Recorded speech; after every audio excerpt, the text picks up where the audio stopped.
বোনেরা শুনে রেখে দাও 570 খ্রিস্টাব্দে আল্লাহ পাক আমার নবী পাককে দুনিয়া জমিনে পাঠিয়েছিল। এমন একটা পিরিয়ড ছিল গরিবকে তখন কোনো সম্মান দেওয়া হতো না গো। একমাত্র যারা হুকুমাতে ছিল, যারা ক্ষমতায় ছিল, গরিবদেরকে দাস দাসী বানিয়ে রেখেছিল গো। এমন একটা পরিস্থিতিতে আল্লাহ পাক দুনিয়া জমিনে আমার রাসূলুল্লাহকে পাঠিয়ে দিলে আল্লাহ নবী দুনিয়া জমিনে আসলেন। আর আস্তে আস্তে আস্তে বড় হতে লাগলো। নবী যখন সব বুঝতে শিখলো, আল্লাহ নবী দেখতে লাগলো এখন তো বড় লোকের জোর চলতে লেগেছে, ধনী মানুষের জোর চলতে লেগেছে, গরিবদের তো কোনো সম্মান নাই, লেবারদের তো কোনো সম্মান নাই। যুবকেরা, আল্লাহ নবী ওই সময় মক্কার মানুষদেরকে ডাক দিয়েছিল। আল্লাহ নবী মক্কার কিছু মানুষকে একত্রিত করেছিল, আর একটা সংগঠন তৈরি করেছিল, যে সংগঠনের নাম হলো হিলফুল ফুজুল। ওই সংগঠন আল্লাহ নবী যেখানে এমন করে অন্যায় হয়, নবী আমার সেই জায়গায় সংগঠন নিয়ে দাঁড়িয়ে যায়, গরিবের পাশে দাঁড়ায়, অসহায়ের পাশে দাঁড়িয়ে যায়। এ যুবকেরা, আল্লাহ নবী সমাজমূলক কাজ করতে শুরু করে দেয়। জোরে বললেন না? কলেমা পড়ো, মুসলমান হও, এই সমস্ত কথা এসব 40 বছর পরে। নবীর বয়স যখন 40 বছর হয়েছিল তারপরে ওইসব বলেছিল। আমার নবী বলো, আল্লাহকে আল্লাহ বলে মানো, লাতানাত বলে পূজা করো না। এইভাবে নবী আমার এই কথাগুলো যখন বলেছিল ওটা 40 বছর পর। কিন্তু 40 বছরের আগে আল্লাহ নবী সংগঠন করেছিল, অন্যায় দেখে থাকতে পারতো না, ওই জন্য একটা সংগঠন করলো, যেখানে অন্যায় হয় সংগঠনের ছেলেরা গিয়ে দাঁড়িয়ে যায়। জোরে বলেন না সুবহানাল্লাহ। গরিবের পাশে দাঁড়িয়ে যায়, ন্যায় প্রতিষ্ঠিত করতে লাগে। এই যে হিলফুল ফুজুল, এই সংগঠন শত শত জায়গায় গোটা মক্কা নগরীতে ছড়িয়ে গেল। জোরে বলেন সুবহানাল্লাহ। ব্রাঞ্চ তৈরি হয়ে গেল, এই শাখা তৈরি হয়ে গেল। শুধু ওই কাবার চত্বরে নয়, গোটা মক্কা নগরীতে শত শত, কিতাবে এসেছে শত শত ব্রাঞ্চ তৈরি হয়ে গেল। জোরে বলবেন না?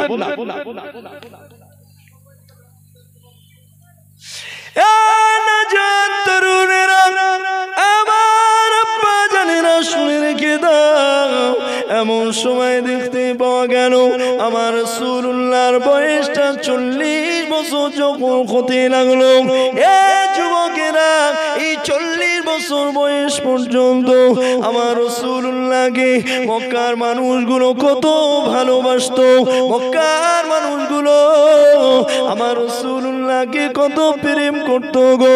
আমার নবীকে আল আমিন বলে ডাক দিত, আমার নবীকে তারা কত বিশ্বাস করত, আমার নবীকে তারা আমানতদার বলতো। যুবকেরা, যে নবীকে এত বেশি ভালোবেসেছিল, সেই নবীকে তারা জানে দুশমন হয়ে গিয়েছিল, আমার নবীর শত্রু তারা হয়ে গিয়েছিল। যে নবীকে এত ভালোবাসতো, সেই নবীকে মারার জন্য তরবারিতে দাঁত দিতে লাগতো, সেই নবী পাককে পাথর ছুঁড়ে ছুঁড়ে মারতো। কিসের জন্য মেরেছিল গো? 40 বছর বয়স যখন হয়ে গেল, আল্লাহ পাক কোরআনের আয়াত শরীফ পাঠিয়ে দিলে, ইয়া আইয়ুহার রাসূল বাল্লিগ মা উনজিলা ইলাইকা মির রাব্বি। আয় আমার দোস্ত হাবিব রে, তুমি এইবারে প্রচার শুরু করে দাও, তুমি এইবারে তাবলীগ শুরু করে দাও। আল্লাহ কিসের প্রচার করব? এই সময় আল্লাহ বলেছিল, মা উনজিলা ইলাইকা মির রাব্বি। আয় আমার দোস্ত হাবিব রে, আসমান থেকে তোমার রবের পক্ষ থেকে যা তোমার উপরে নাজিল করা হয়েছে, তুমি তার প্রচার শুরু করে দাও। আল্লাহ নবী কলেমার প্রচার শুরু করে দিলেন। মক্কার কাফেরদের কাছে গিয়ে গিয়ে বলতে লাগলো, হে মক্কার মানুষেরা, লাত আনাত উজ্জা কবুলের পূজা তোমরা ছেড়ে দাও, এক আল্লাহকে তোমরা মেনে নাও, আমি মুহাম্মাদুর রাসূলুল্লাহকে নবী বলে মেনে নাও। এ যুবকেরা, লিল্লাহি মা ফিস সামাওয়াতি ওয়া মা ফিল আরদ, জমিন আসমানের মালিক তিনি হলেন আমার আল্লাহ, তোমরা সবাই আল্লাহকে আল্লাহ বলে মেনে নাও। একটু আওয়াজ দিতে তো অসুবিধে নেই, দেন একটু জোরে দেন। এইবারে নবী জানের দুশমন হয়ে গেল। দেখেন মক্কার আবু জেহেল, উতবা, সাইবা, আবু লাহাব, এদের মাথা এবারে গেছে গরম হয়ে। এতদিন খুব ভালোবাসতো আমার নবীকে, খুব পেয়ার করতো, দেখলো মুহাম্মদ যা করতে লেগেছে আমাদের গদি তো ছেড়ে যাবে। বর্তমান সন্ধিক্ষণে এই চিয়া ছেড়ে যাবার ভয়ে গুলি বার করতে অসুবিধা হয় না, দুনিয়ার মুখ থেকে তুলে দিতে অসুবিধা হয় না, খালি চিয়ারের ভয়ে মেরে দাও 10-12টা, তাহলে ভয় করবে। চলছে না চলে না, চলছে না চলে না। আহা দেখো আবু জেহেল, উতবা, সাইবা, আবু লাহাবেরা কি করেছিল, সঙ্গে সঙ্গে মক্কার কয়েকজন যুবককে ডাকলেন। মক্কার কয়েকজন যুবককে ডেকে বলল, যাও মদিনাতে চলে যাও। কিসের জন্য মদিনায় যাবে না, মদিনাতে কিছু পণ্ডিত আছে, তাদেরকে গিয়ে মুহাম্মাদের কথা বলবে যে হঠাৎ করে আমাদের ভিতরে একটা ছেলে নবী বলে দাবি করছে, তোমরা তো নবী সম্পর্কে অনেক কিছু জানো, তোমরা তো ফারিস্তা সম্পর্কে অনেক কিছু জানো, ও মুহাম্মদ বলছে তার কাছে নাকি ফারিস্তা আসে, তার কাছে নাকি ওহী আসে, সে নবী বলে দাবি করছে, তা আমরা এখন কি করব? এই কথাটা গিয়ে মদিনার পণ্ডিতদেরকে বলো, তারা কি সাজেশন দেয়, তারা কি উত্তর দেয়, এসে আমাদেরকে বলবে। আবু জেহেল, উতবা, সাইবা, আবু লাহাবেরা কয়েকজন ছেলেকে মদিনায় পাঠিয়েছে, মদিনার পণ্ডিতদের কাছে।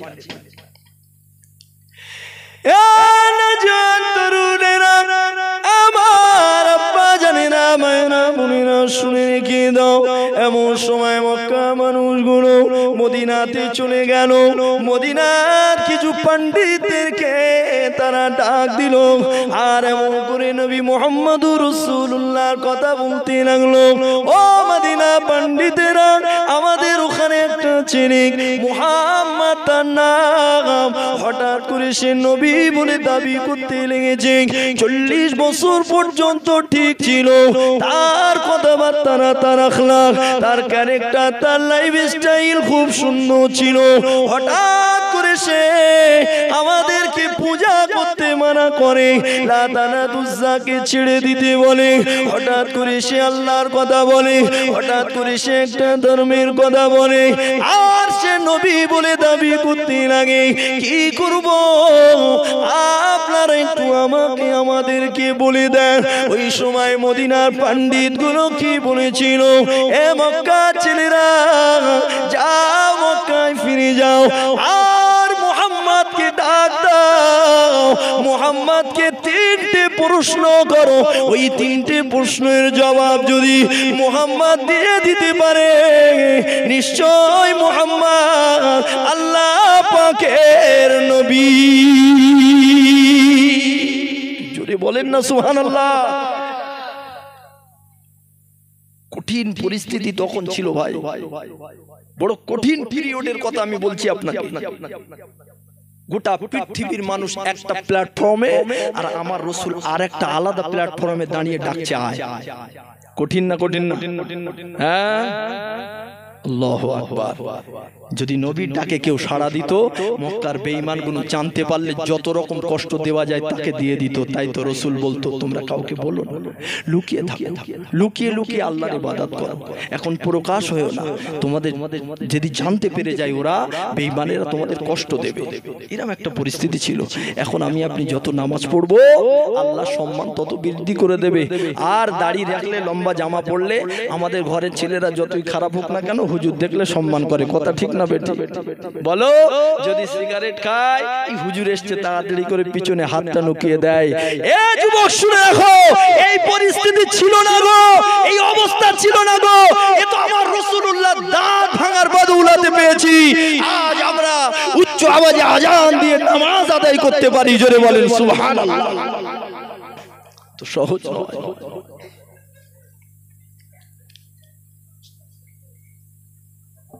সেই তিনটে প্রশ্ন। কোন তিনটে?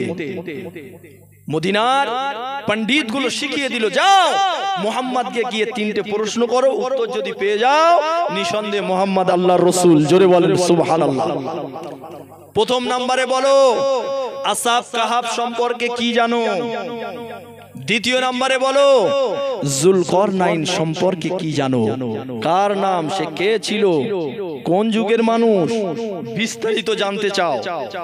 আর তৃতীয় নম্বরে জিজ্ঞাসা করো রূহ কাকে বলে? রূহ হালকা না ভারী? রূহ সাদা না কালো? রূহ খায় না মাকে? রূহ কোথায় থাকে? এই তিনটে প্রশ্ন করো, যাও। প্রশ্নগুলো খুব সহজ, তাই না? হ্যাঁ,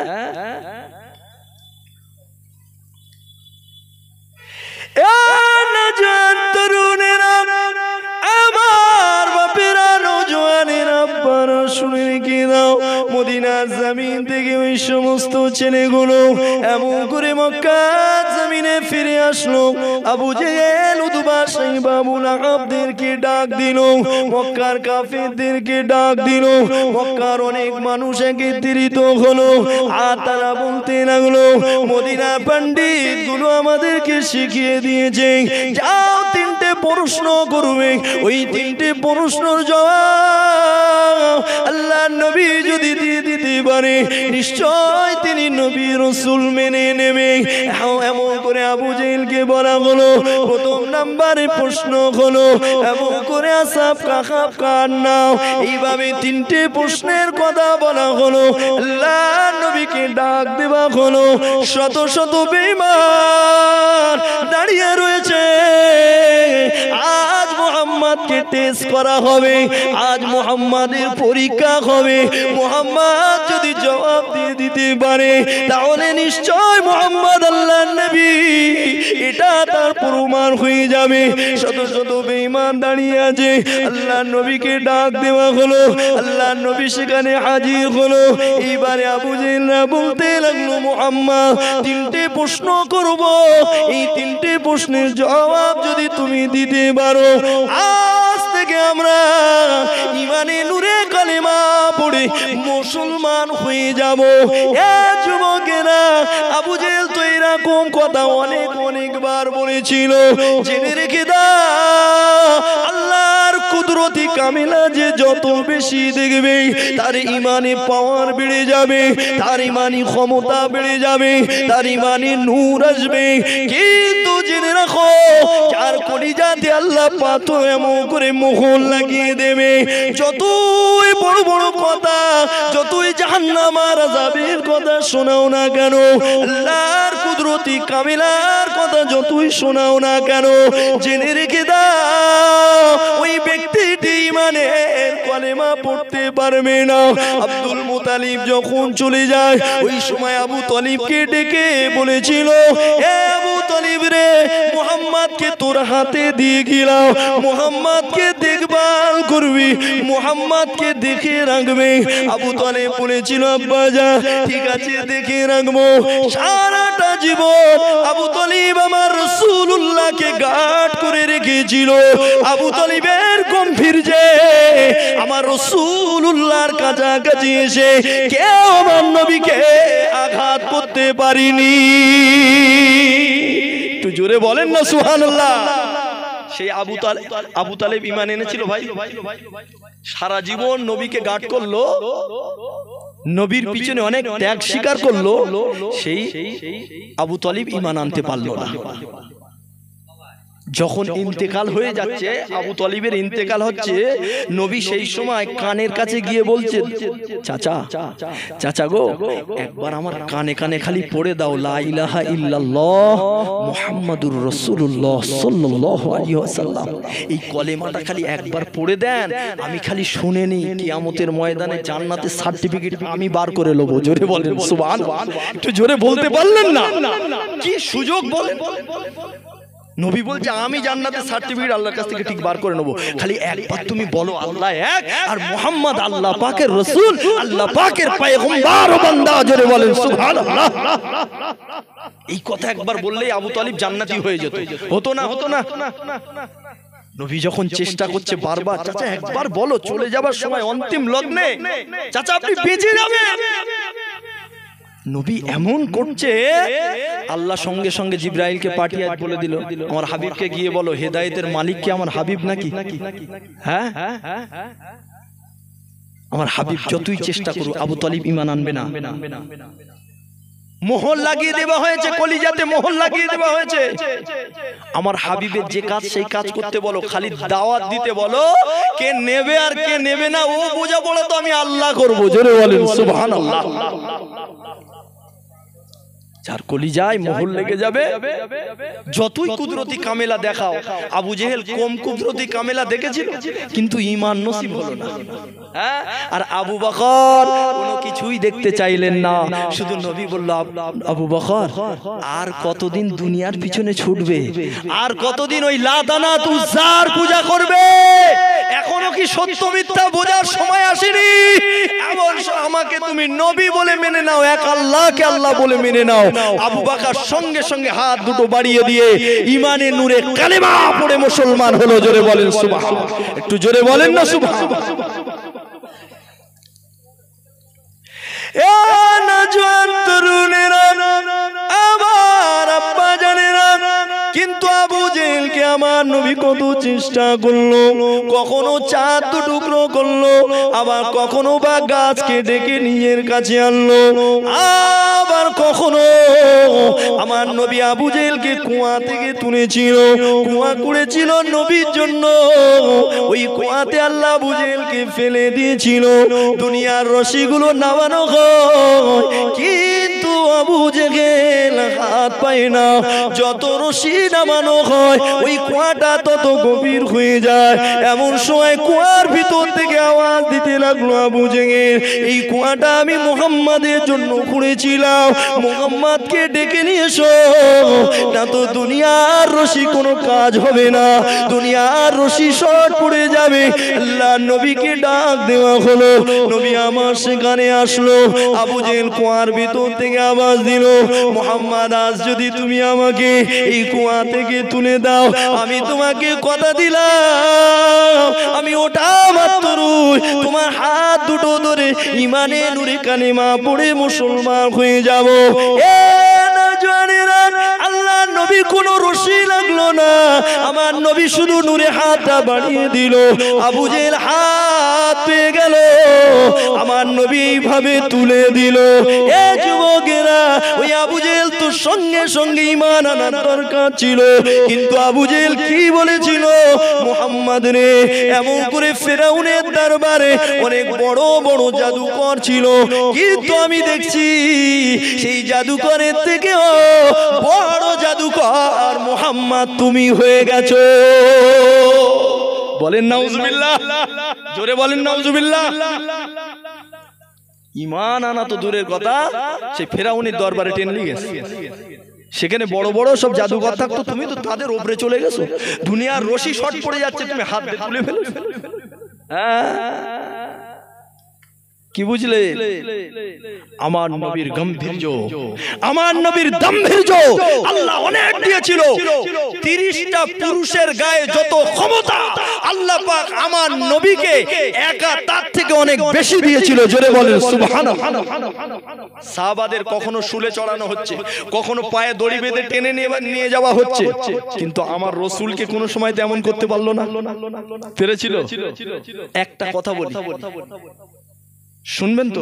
একটা কথা খালি শুনিয়ে দিই, তারপর সেই 3টে প্রশ্ন আছে।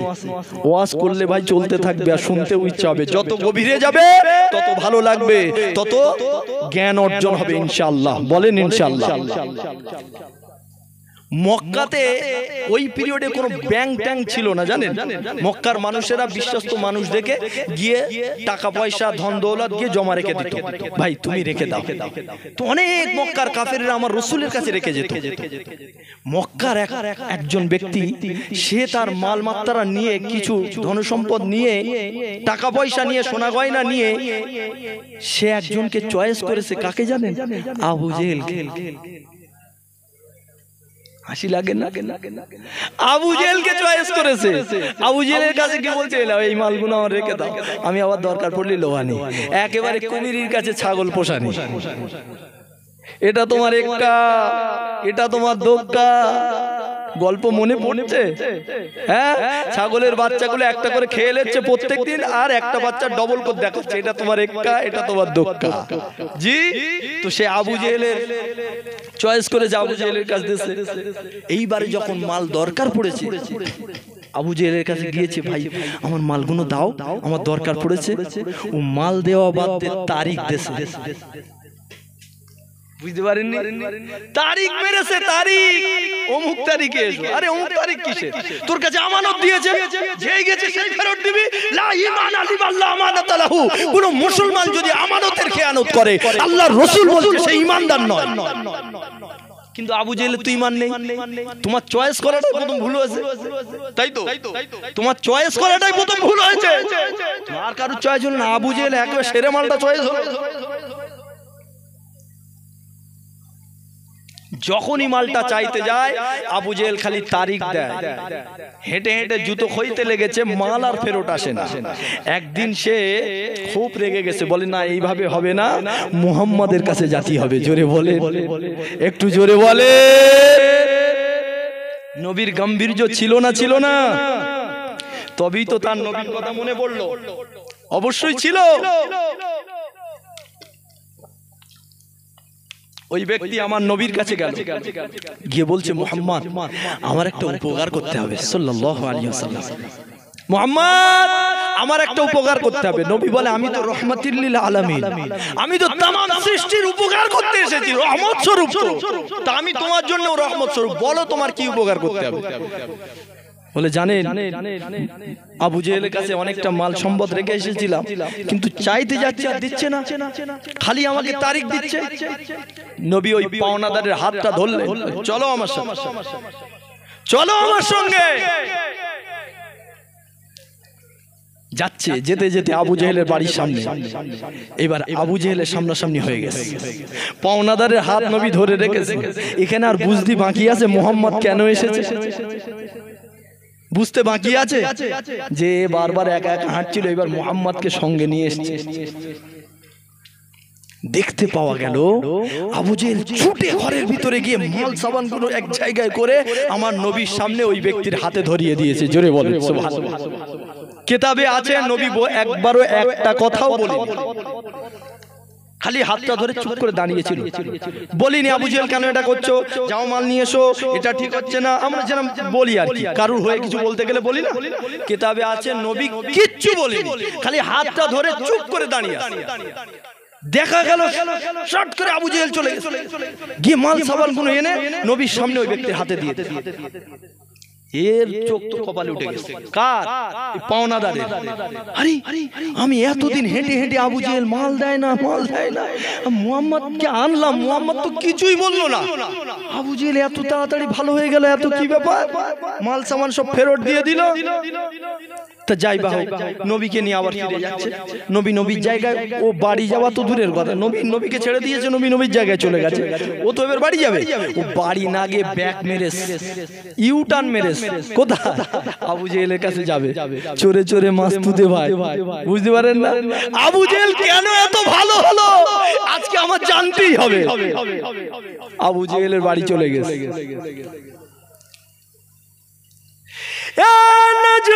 তরুণেরা আমার আব্বা জানেনা, শুনে কি দাও গো, আবু জেহেলের সঙ্গে আবার দেখা করলো। এইবারে আবু জেহেল বলে, কি ব্যাপার, এক্ষুনি তো মাল সাবান দিয়ে দিলাম, কেন তুমি আবার এসেছো? ওই সময় এই ব্যক্তি বলতে লাগলো, এই জন্যে তো আমি আবার এসেছি, তুমি কেন মাল সাবান গুলো দিয়ে দিলে? মুহাম্মদ তো তোমাকে কিছুই বলেনি, শুধুমাত্র আমার হাতটা ধরে দাঁড়িয়েছিল, তোমাকে তো মুহাম্মদ একটাও কথা বলেনি, কেন তুমি তাড়াতাড়ি তাড়াতাড়ি মালটা দিয়ে দিলে? এর নিশ্চয়ই কোনো কারণ আছে, এর ভিতরে কোনো ব্যাপার আছে, সেই ব্যাপারটা একটু শুনতে এসেছি। আবু জেহেল আমাকে একটু শোনাও। আবু জেহেল ওই সময় বলেছিল, শুনে রেখে দাও, মুহাম্মদ তো চুপ করে দাঁড়িয়ে দিতেছিল, কিন্তু মুহাম্মাদের সঙ্গে বিশাল বাহিনী এসেছিল, আর ওই বাহিনী আমাকে খোলা তরোয়াল দেখাতে লেগেছিল। যা তাড়াতাড়ি যা, না তো ধর থেকে কল্লাটা আলাদা করে দিলাম, আলাদা করে দিলাম, তাড়াতাড়ি মাল সাবান এনে দে। এইভাবে আমাকে অনেকজন মিলে তরোয়াল দেখাতে লেগেছিল।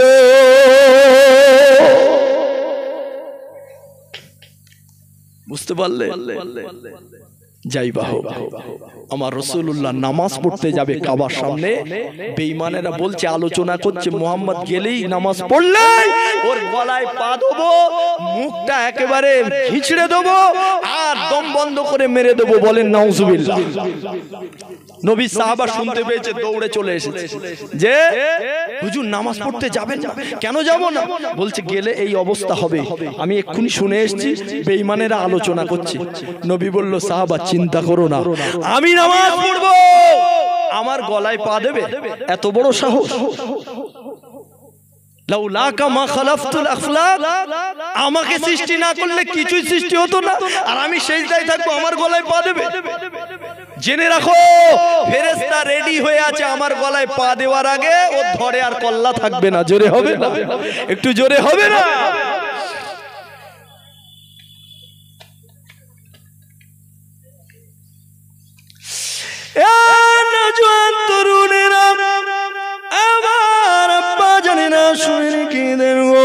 ওই মক্কার মানুষগুলো আমার নবীকে এবারে ডাক দিল, মুহাম্মদ প্রশ্নের জবাবগুলো তুমি যদি বলতে পারো। আল্লাহ নবী ওই সময় বলেছিল, এ মক্কা মানুষেরা, বলো দেখি কি তোমাদের প্রশ্ন আছে? আল্লাহ নবীকে এবার শোনাতে লাগলো, আল্লাহ নবীকে প্রশ্নগুলো করতে লাগলো। মুহাম্মদ বলো, আসহাব কাহাব সম্পর্কে কি জানো? মুহাম্মদ যুলকারনাইন সম্পর্কে কি জানো? রুহু কাকে বলে?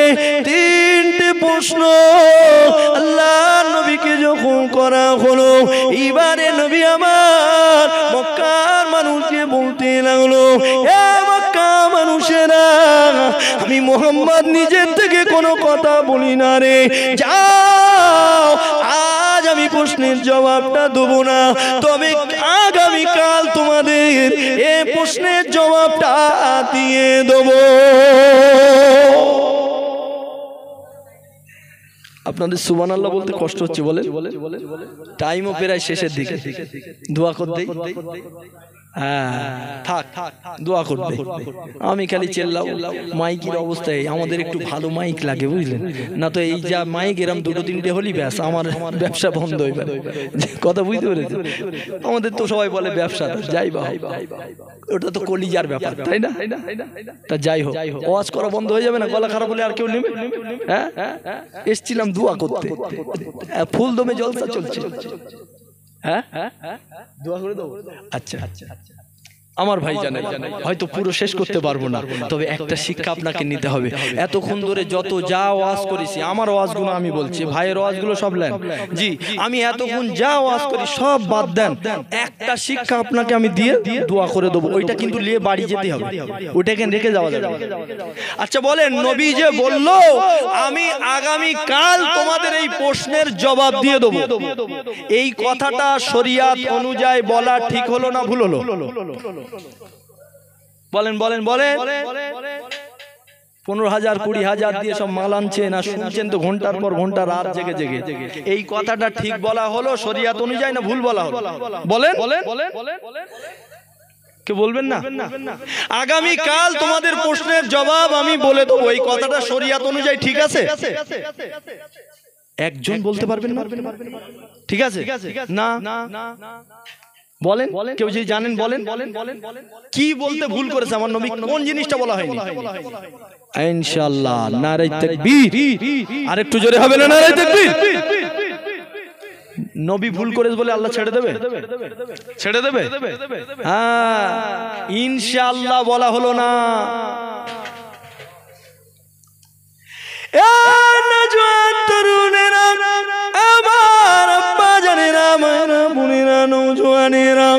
এই ইনশাআল্লাহ কত গুরুত্বপূর্ণ ব্যাপার দেখো। একটা দল আছে যে দলের নাম আল্লাহ কোরআন শরীফে বলেছে, ইয়াজুজ মাজুজের কথা এসেছে, ওই দলটা খালি ইনশাআল্লাহ বলতে ভুলে আছে। ওই জন্য আজও দুনিয়ার, ওই জন্য এখনো তারা পার হতে পারে না। কোথায় তারা আছে? তারা আছে জর্জিয়াতে, টিবলিসি নামক এরিয়াতে। 1200 কিলোমিটার রাস্তা তাদেরকে এমন করে পাঁচিল দিয়ে রাখা হয়েছে। কে দিয়ে পাঁচিল দেওয়া হয়েছে? লোহার পাত পুঁতে পুঁতে পুঁতে পুঁতে, সীসা গলিয়ে গলিয়ে, বিশাল চওড়া করে 1200 কিলোমিটার রাস্তা পাঁচিল দিয়ে তাদেরকে আটকে রাখা আছে গো। তারা প্রত্যেক দিন ওই পাঁচিলটা চাটতে লাগে, প্রত্যেক দিন পাঁচিলটা চাটতে লাগে। সন্ধ্যা যখন হয়ে যায় ওই পাঁচিলটা পাতলা হয়ে যায়, ওই পাঁচিলটা পাতলা হয়ে যায়, কিন্তু গায়ের আর ক্ষমতা থাকে না। ওরা তখন বলতে লাগে, চলো আজকে আর হবে না, কালকে আমরা বেরিয়ে যাব। ইনশাআল্লাহ বলা হলো না, ইনশাআল্লাহ বলা হলো না। আবার কালকে এসে দেখে পাঁচিলটা যেমন ছিল তেমনই রয়ে গেছে। জোরে বলেন না সুবহানাল্লাহ। ইনশাআল্লাহ, ইনশাআল্লাহ এই কথাটা ওরা যেদিন বলে ফেলবে, পরের দিন এসে বার হয়ে যাবে, পরের দিন বার হয়ে যাবে। আর ওরা এত হিংস্র, ওরা বার হয়েই দেখবে বিশাল একটা সমুদ্র, একটা সাগর। প্রথম ভাগ বার হয়ে এসে সমুদ্রের পানি এমন ভাবে শুষে মেরে দেবে, দ্বিতীয় ভাগ এসে দেখবে এখানে একটা নদী ছিল, সমুদ্রে ছিল বলে ওরা বুঝতেই পারবে না। জোরে বলেন সুবহানাল্লাহ। কি হিংস্র, বুঝতে পেরেছেন? এই পৃথিবী যে সবুজ সবুজ পাতা গাছ সব খেয়ে ফেলবে, এত হিংস্র ওরা। তবে ওই হিংস্র জাতি আটকে আছে কিসে? ইনশাআল্লাহ বলতে পারে না বলে। কিয়ামতের বড় বড় 10টা আলামত আছে। ওই ওয়াজ ধরলে 2.5 ঘন্টার ওয়াজ আছে। কথা বুঝতে পারলেন? 10টা আলামত, তার ভিতরে ইয়াজুজ ও মাজুজ 1 নাম্বার। দ্বিতীয় নম্বরে আছে মাসিহুদ দাজ্জাল। এইভাবে 10টা আছে। জি, কোন সময় যদি 10,000 টাকা দিয়ে আনতে পারে দেখা যাবে। জি, আলোচনা লম্বা করা যাবে। তবে একটা শিক্ষা যেটা দিতে চাইছি, বাড়ি নিয়ে যেতে বলছি, সেটা কি জানেন? আল্লাহর নবী তো ভেবেছিল যে মক্কার বেঈমান আমার কাছে আল্লাহর ফারিস্তা আসে, নিশ্চয়ই এই প্রশ্নের জবাবগুলো আল্লাহ জানিয়ে দেবে, আমি বলে দেবো। ইন হুয়া ইল্লা ওয়াহয়ুন ইউহা। আল্লাহ বলেছিল হাবিব নিজের থেকে কিচ্ছু বলে না। জোরে বলেন সুবহানাল্লাহ। আমি আল্লাহ যেটা বলতে বলি আমার হাবিব সেটাই বলে। তো নিশ্চয়ই আল্লাহ আমার বলে পাঠাবে, আমি বলে দেবো মক্কার বেঈমানদের। কিন্তু নবীর বলাটা একটু ভুল হলো, কি কালকে বলে দেবো, ইনশাআল্লাহ বলা হয়নি। তারপর দিন থেকে আর জিবরাইল আসে না। জিবরাইল আলাইহিস সালাম একদিন আসে না, মক্কার বেঈমানেরা এসে সব হাজির। মোহাম্মদ বলো আজকে দিন দিয়েছিলে? নবী বার হয়ে এসে মাথা নত করে বলছে আজকে হবে না, কালকে বলবো। আবার ইনশাআল্লাহ ভুলে গেছে। কি বুঝলেন? অসুবিধা হচ্ছে? নবী বলছে আজকে হবে না, কালকে হবে। আবার ইনশাআল্লাহ ভুলে গেছে। আবার পরের দিন মক্কার বেঈমানেরা শত শত বেঈমান হাজির। কেন? খুব মজা লাগছে। মুহাম্মদকে প্রশ্ন করা হয়েছিল, মুহাম্মদ বলতে পারছে না, হাততালি দিচ্ছে, চিটিংবাজ বলছে, অনেক রকমের খারাপ খারাপ ভাষা দিচ্ছে নবীকে। ওই দিনগুলো নবীর কাছে খুব অপমানজনক দিন ছিল, সময় ছিল। কথা বুঝতে পেরেছে?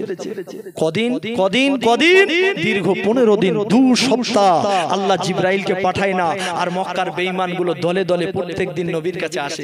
বলো ধোকার কতদিন দেবে? ধরা পড়ে গেছো। যেমন কথা বলি গো আমরা, সেইভাবে বলতে লেগেছে। এই শেষ কথা, তরুণেরা আমার আব্বা জানেরা শুনে রেখে দেন। 15 দিন যখন কেটে গেল, আল্লাহ পাক সঙ্গে সঙ্গে হযরত জিবরাইল আলাইহিস সালামকে পাঠিয়ে দিল। আয় আমার হযরত জিবরাইল, আয় আমার ফেরেশতা চলে যাও, একটা আয়াত পাক আমি আল্লাহ দিয়ে আমার হাবিবকে গিয়ে পৌঁছে দাও। এ যুবকেরা, আল্লাহ পাক আয়াত পাঠিয়ে দিল, অন্য আয়াত পাঠালো, কিন্তু প্রশ্নের জবাবটা দিল না গো। আল্লাহ পাক কি আয়াত আয়াত পাঠিয়েছিল আমার নবী পাকের কাছে জিবরাইল সালাম এসে বলতে লাগলো ওয়ালা তাকুলান্না লিশাইইন ইন্নী ফাইলু যালিকা গাদা ইল্লা আইয়াশা আল্লাহ। আল্লাহ পাক জানিয়ে দিল হাবিব আমার, দোস্ত আমার, তোমার সম্মান, তোমার অসম্মান আমি আল্লাহ সইতে পারি না। হাবিবের প্রশ্নের জবাব তো আমি আল্লাহ অনেক আগে দিয়ে দিতাম, কিন্তু তুমি ইনশাআল্লাহ বলতে ভুলে গেছো। হাবিব গো, আজ থেকে প্রতিজ্ঞা করো আর কোনোদিন ইনশাআল্লাহ ছাড়া প্রতিশ্রুতি দেবে না, ওয়াদাবদ্ধ হবে না। কাউকে কিছু বললে ইনশাআল্লাহ জুড়ে দেবে, কাউকে কোনো এমন ওয়াদা করলে ইনশাআল্লাহ জুড়ে দেবে। ইনশাআল্লাহ ছাড়া কোনো প্রতিশ্রুতি দিও না। এই শিক্ষাটা নিয়ে বাড়ি যেন মুস্তানদের মতো বলবেন না যা আমি রয়েছি হয়ে যাবে, কালকে বলে দেবো যা আমি রয়েছি, তো যা আমি রয়েছি যেখানে তোর টেনশন, আরে তুই হুলু হয়ে গেছিস, তুই রয়েছিস কি হয়েছে? একটা আল্লাহ পাকের একটা ইশারায় গোটা পৃথিবী তুলোর মতো উড়বে, উড়বে না উড়বে না? তোর কি ক্ষমতা আছে? ইনশাআল্লাহ জুড়ে দাও, হয় আগে নাই পরে ইনশাআল্লাহ বল। তাওয়াক্কুল পুরো আল্লাহর উপরে করে। আল্লাহ আমার যতটা ক্ষমতা ছিল সব করে দিয়েছি, এইবারে আপনার কাজ, আপনি না করলে এই কাজ সম্পূর্ণ হবে। আমার ভাই জানেরা, আব্বা জানেরা, এখানে ইতি টান।